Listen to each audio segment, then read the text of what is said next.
A lot of action on the Central Coast with Mavericks and of course out here. And just a few hours ago, this place was crawling with people. In fact, there was a whole line into the street here to get into the lodge. I don't know about you, but I would not want to come head to head with these animals. 1,800 pounds, and cowboys from all over the country are competing for thousands of dollars just to ride these for 8 seconds. The prison system is a lot like this printing press, with inmates acting as blank pieces of paper. When they come in through the system without education and vocational training, they can often come out on the other end still blank. Air tankers are making drops at this hot spot right behind me at the Gloria fire, and the DC-10 has also moved in to help with containment. Falco's whereabouts from 2002 to 2010 is still a big question mark. It might seem strange to see someone popping a bottle of champagne while talking about Tiger Woods, but up until recently, his golf career has been a huge success. Let me show you why. You probably recognize these champagne glasses if you've been to a wedding recently. This is Tiger on top, filled with endorsements, prize money, celebrity, and fame. And when Tiger's glass is full, it starts to trickle down into the glasses of other players, businesses, and golf courses around the world, making lots of people lots of money. There are 6,000 inmates here at the correctional training facility in Soledad. Once released, about 70% of these guys will end up back behind bars. But the corrections department says with a little bit of education and some vocational training, they can reduce that amount by up to 15%. Lawrence Lang is a convicted murderer. He's served 29 years behind bars, and for 10 of them, he has worked in this print shop. I caused a lot of pain, and I've done things that I'm not proud of, and all I can do is ask society for another chance. Lang is just one of thousands of inmates who has received education and training while doing time. Dennis Chen committed a crime as a 17-year-old juvenile. 24 years later, he's literally grown up in prison. He learned English and earned his GED, along with trade certifications in janitorial, graphic arts, and printing trades. He'll likely rejoin society as a free man in the next few months. And because of his CTF training, Chan already has a job lined up when he is released. Trying to be positive, trying to increase my opportunity when I get out, so better myself or my family. So trying to stay away from prison, that's it. So why should you care? Gentlemen, let's go! Well, the CDCR says 95% of inmates return to the communities they came from. Your town, your neighborhood. Prison studies show job and academic skills give inmates a better shot at surviving in the real world, keeping them from filtering back into the system. You don't want somebody to be here 20 years and not learn anything and then go out to the streets and do the same crime again, and hurt somebody's family.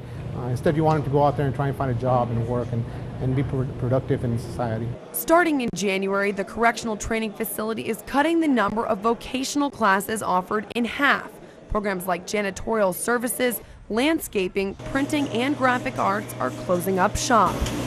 Reducing the number of vocational programs means more idle and free time for inmates, and that's not always a good thing. They say that idle mind is the devil's workshop. As long as the prison is running smoothly and there's not riots and all kinds of other stuff, there's less cost to society. If you take that away and guys have nothing to do, then they're prone to be influenced by things other than this program, which basically would be the devil's things. Chen and some of the other print shop students try to encourage younger inmates and first-time prisoners to get involved with the vocational and education programs. When I was out there, nobody helped me, but they want to use me, so that's why I start helping those people, to get away from trouble and then show them the right way. To me, education is the most important thing, is the key, the way out. But without these opportunities, Lang fears for his fellow inmates and the communities they'll soon impact. I do believe people are salvageable.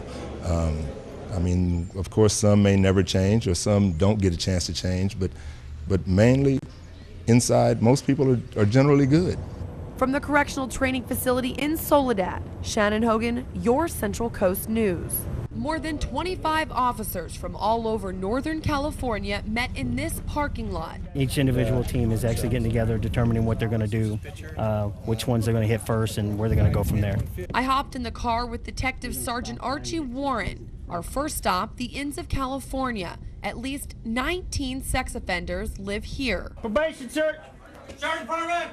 The officers went room to room looking for their targets. They searched for porn, alcohol, and weapons. This man did time for rape. He was arrested today when police found a knife and crowbar in his room. It's not a normally a violatable offense for a normal person, but for a person who has a prior rape with a crowbar, this is a significant violation. Officers arrested 2 people at the motel for violating parole. I don't want to go back. I didn't know that stuff was in there. I didn't know I was supposed to have it. Nobody ever told me anything about it. It's not on my parole conditions or anything like that. Lionel Diaz has lived at the Inns of California for a few weeks. He's a convicted rapist, but understands why raids like this are necessary. They knocked, they told me to turn around, they handcuffed me. They were going to search my room, find any weapons, beer, or anything that's contraband. I was treated right, with respect, you know, and they did their job. I did mine. And, you know, that's the bottom line. They got to do what they got to do. Giselle is not here, and neither is the new baby, but I did have a chance to talk with his dad about golf and the family and coming out to the AT&T. Tom Brady might be an NFL star, but he's been swinging a golf club since he could walk. First father-son was when he was 3 years old. So he's been playing pretty much his whole life. He learned how to play liar's dice when he was 5 years old in one of our escapades to the bar after one of the rounds of golf. Years later, and the father-son bond on the course is still strong. Tom Sr. walked along Spyglass Hills, cheering for his quarterback son and giving some pointers too. I love it, looking over there and seeing my dad saying, "Keep your left shoulder in there." And he's someone that's seen my swing for a long time. Tom Brady and his dad have been coming to the AT&T since he was a kid, but playing in the tournament is one of his many dreams to come true. The 3-time Super Bowl champ had Patriots fans following him all 18 holes.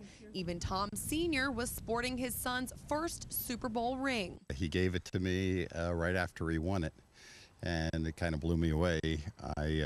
I said, "Hey, I'll tell you what, I'll take the next one, and you take this one. It's too many injuries and too many hours of practice." And he said, "Dad, I want you to have the first one. I'll take the second one." And while the younger Brady struggled in the rough a few times today, just being on the course was enough to make him happy. It's awesome. I mean, there's not many experiences like this. You know, we get so well taken care of by everybody, and you know, the weather's great, and the golf course is great. You know, it's just really one of those unique things that you get to do, and you really count your blessings each year. So Tom, obviously excited to be out here, and the fans following him, they really are devoted. It's not just the ladies, it's a lot of football fans out there as well. And I had a chance to talk to Tom Sr., and he said, you know, when he was playing high school ball and even college ball, they never fathomed that he would be this big of a deal. They actually just see him as another one of their kids.